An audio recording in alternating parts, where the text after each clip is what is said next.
Hello বন্ধুরা, সবাইকে স্বাগত আবারও একটি নতুন ভিডিওতে। বন্ধুরা, আজ আমি তোমাদেরকে একটা শিক্ষণীয় গল্প পাঠ করে শোনাতে চলেছি, যেটা খুব সুন্দর ভাষাতে লিখেছেন স্বরজিৎ ঘোষ। তাহলে বন্ধুরা, চলো আজকে শিক্ষণীয় গল্পের পাঠটি শুরু করা যাক। অর্পিতাদির সাথে দেখা করার জন্যই হোটেল পার্ক পয়েন্টে ঢুকেছিলাম। রিসেপশনে থাকা চকচকে সোফার উপরে জুতো পরেই উঠেছিল ইন্দ্রদার 6 বছরের ছেলে। ইন্দ্রদা ছেলেকে শাসন করার জন্য একটু চিৎকার করেই বলল, তুমি যেহেতু জুতোর পরে সোফার উপরে উঠেছ, তাই সোফাতে লেগে থাকা তোমার জুতো ধুলো ময়লা তোমাকেই পরিষ্কার করতে হবে। সোফায় লেগে থাকা ধুলো ছেলেকে দিয়ে যখন পরিষ্কার করাচ্ছিল, পাশ থেকে তখন ওই হোটেলের আরেকজন কর্মচারী বলে উঠলেন, থাক না, ও বাচ্চা ছেলে, ভুল করে ফেলেছে, ওকে বকাবকি করবেন না, আমি পরিষ্কার করে দিচ্ছি। ইন্দ্রদা বলল, এই শাসনটা যদি আজ না করি ও বুঝে যাবে এরকমটা করাই যায়। আজ এখানে করেছে, কাল অন্য জায়গায় করবে। এখনো নরম মাটি আছে, তাই ওকে যেমন খুশি করা যাবে। সোফাটাও নোংরা করেছে, তাই ওকেই মুছতে হবে। ওকে মুছতে না দেওয়াটা মানে আরও প্রশ্রয় দেওয়া। আবদার মানতে হয় জানি, অন্যায় আবদার মেনে নেওয়াটা ঠিক নয়। দেখলাম ছেলের হাতে একটা রুমাল দিয়েই সোফাটা শেষমেশ পরিষ্কার করিয়েই তবেই ছাড়ল। ইন্দ্রদার সাথে আমিও একমত। বাবা হিসেবে ছেলেকে সঠিক শিক্ষাটাই দিল। রিসেপশনে যখন এমন ঘটনা ঘটছিল, রিসেপশন থেকে বাইরে বেরিয়ে এলেন অর্পিতাদি। অর্পিতাদি রিসেপশনেই থাকেন। পুরো ঘটনাটা দেখার পর অর্পিতাদি যে কয়েকটি কথা বললেন, সে কথাগুলো মনের মধ্যে বেঁধে গেল। অর্পিতাদি বললেন, ছেলেকে অবশ্যই শাসন করুন, তবে চিৎকার করে না। আপনি যদি জোরে কথা বলেন, পরবর্তী দিনে আপনার ছেলে ঠিক একইভাবে আপনার সাথে কথা বলবে। আপনি নরম সুরে কথা বললে ও কিন্তু নরম সুরেই বলবে। জানেন, বাচ্চারা বড় অনুকরণ প্রিয়, যা দেখবে তাই শিখবে। শাসন করা মানে রুড বিহেভ করে শাসন করা নয়, সেটা বাড়িতেই কি আর বাইরেই কি।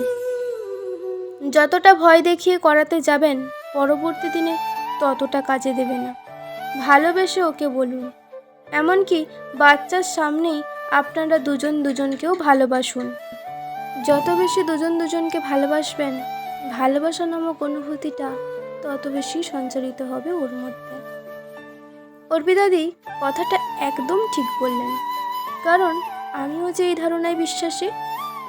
বেশিরভাগ বাড়িতেই দেখি স্বামী স্ত্রী ঝগড়া করে সন্তানের সামনে, আর নিজেদের মধ্যে ভালোবাসাটা দেখায় লুকিয়ে। সন্তান তখন বাবা মায়ের ওই ঝগড়াঝাটিটাই প্রত্যক্ষ করে বেশি, তার নরম মনে গভীরভাবে রেখাপাত করে যায় এই ঘটনা। কিন্তু বাবা মাকে কতটা ভালোবাসে আর মা বাবাকে কতটা ভালোবাসে, সেটা তার দৃষ্টির অগোচরেই থেকে যায়। দেখবেন অল্প বয়স থেকেই ছেলে মেয়েদের মধ্যে অবিশ্বাস, সন্দেহ, ঝগড়া, ভালোবাসাহীনতা প্রকট হয়ে উঠেছে। একটু কিছু সমস্যা হলেই যা ইচ্ছে তাই বলে যাচ্ছে। যে কথাটা বললে অপর দিকের মানুষটা সবচেয়ে বেশি আহত হবে, সেই কথাটাই বলছে। কোনো একটা সম্পর্ক তৈরি করার পর কিছুদিন যেতে না যেতেই সেই সম্পর্ক থেকে বেরিয়েও আসছে। একটা বিচ্ছিরি অবিশ্বাস তৈরি হয়ে উঠেছে, বিশ্বাসঘাতক তকমা পড়ে যাচ্ছে। আবার দেখবেন অনেক বাচ্চাই আছে, স্কুলে গিয়ে কেউ ভীষণ চুপচাপ, কেউ আবার কারোর সাথে মিশতেই চায় না, কেউ কথায় কথায় ঝগড়া করছে। কিন্তু কেন বাচ্চারা এমন মানসিকতার শিকার? আসলে বাড়ি এমন একটা পাঠশালা, যেখানে আপনার সন্তানের জীবনের প্রথম পাঠটা শুরু হয়। বাবা মা হচ্ছে সেই পাঠশালার দুটো বড় বই। সন্তানের জীবন পাঠে বড় ভূমিকা নেয় বাবা আর মা। যতটা ভালো ব্যবহার সন্তানের সামনে করবেন, যতটা ভালোবাসা নিজেদের মধ্যে দেখাবেন, সন্তান ততটাই ভালোবাসা রপ্ত করবে। ভালোবাসার পাঠ যেমন সে তার নিজের জীবনে নেবে, আগামী দিনে সে তার নিজের জীবনসঙ্গীকেও ততটা ভালোবাসাতেই ভরাবে।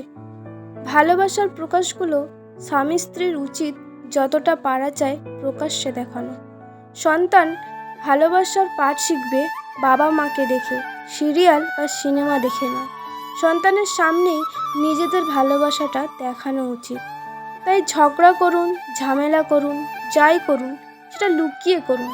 ভালোবাসাটা দেখাবেন প্রকাশ্যে সন্তানের সামনেই।